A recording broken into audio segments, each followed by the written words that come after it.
Welcome to back Rajani kitchen. So మనము టమాటా రసం పెట్టాం కదా, మార్నింగ్ అంతా వడకట్టేసాను. చూడండి ఎట్లా వచ్చిందో. మీకు ఒక నిజం చెప్పున, పిల్లలు పానీపూరి అడుగుతారు కదా అస్తమానం. సో ఇంట్లో పానీపూరి చేసి నీరు వాటర్ మాత్రము ఈ టమాటీ రసం వేసి, సో మీకు కలర్ కావాలంటే పుదీనా కొంచెం పేస్ట్ చేసి అది కొంచెం నూనెలో వేపి ఇందులో కలిపిస్తే పానీపూరి రసం రెడీ. సో నైట్ ఫుడ్ పొద్దున్నకి 9 లోపు అరగాలి ఫ్రెండ్. అరగకపోతే అది అనారోగ్యం, అరిగితే ఆరోగ్యం. సో ఇప్పుడు నేను కొత్తిమీర వేస్తాను కదా, ఈ మిగతా కొత్తిమీర పోపు వేసినప్పుడు వేసేస్తాను. కిచెన్ చిన్నది ఫ్రెండ్. సో కెమెరా ఉంటే చాలా క్లారిటీగా చూపిస్తాను. సో ఈ పోపులో ఇంకా మెంతులు వేయకూడదు. మెంతులు, వాము అన్నీ వేస్తాం కదా, ధనియాల పొడి, జీలకర్ర పొడి అన్నీ వేస్తాం కాబట్టి నీట్గా ఒక్క కెరితే చాలు. ఇందులో కంపల్సరీ ఇంగు వేసుకోవాలి ఫ్రెండ్, ఓకేనా? ఇందులో బాగుండాలి, అంగరజనీ ఉండాలి.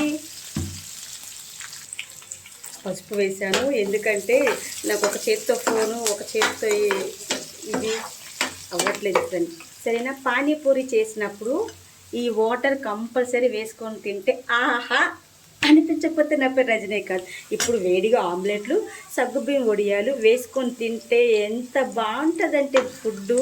ఎవరు చెప్పారు ఫ్రెండ్ జాబిల్లి అందంగా ఉంటుందని? కానే కాదు, రజనీ కిచెన్లో టమాటీ రసం కూడా అమేజింగ్. సో అమ్మ, నాన్న, ఆవకాయ, రజనీ ఇప్పుడు ఎప్పుడు అందమైన టమాటీ రసం. బయట వెదర్ చల్లగా, రజనీ కిచెన్లో టమాటీ రసం వేడిగా, ఎప్పటికీ బోర్ కొడుతుంది. ఫస్ట్ అయిపోయింది, ఈ రసం ఇందులో వేసేద్దాం. మమ్మీ మమ్మీ మమ్మీ మమ్మీ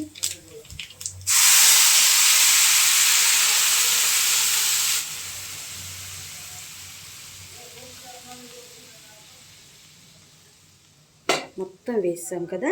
ఇప్పుడు ఈ కొత్తిమీర ఎంత వేస్తే అంత కడుపులో ఉన్న చిన్న పురుగులు కూడా మోషన్ నుంచి వచ్చేస్తుంది. పిల్లలకి నైట్ పడుకున్నప్పుడు చిన్న గ్లాస్ తాగిపియండి.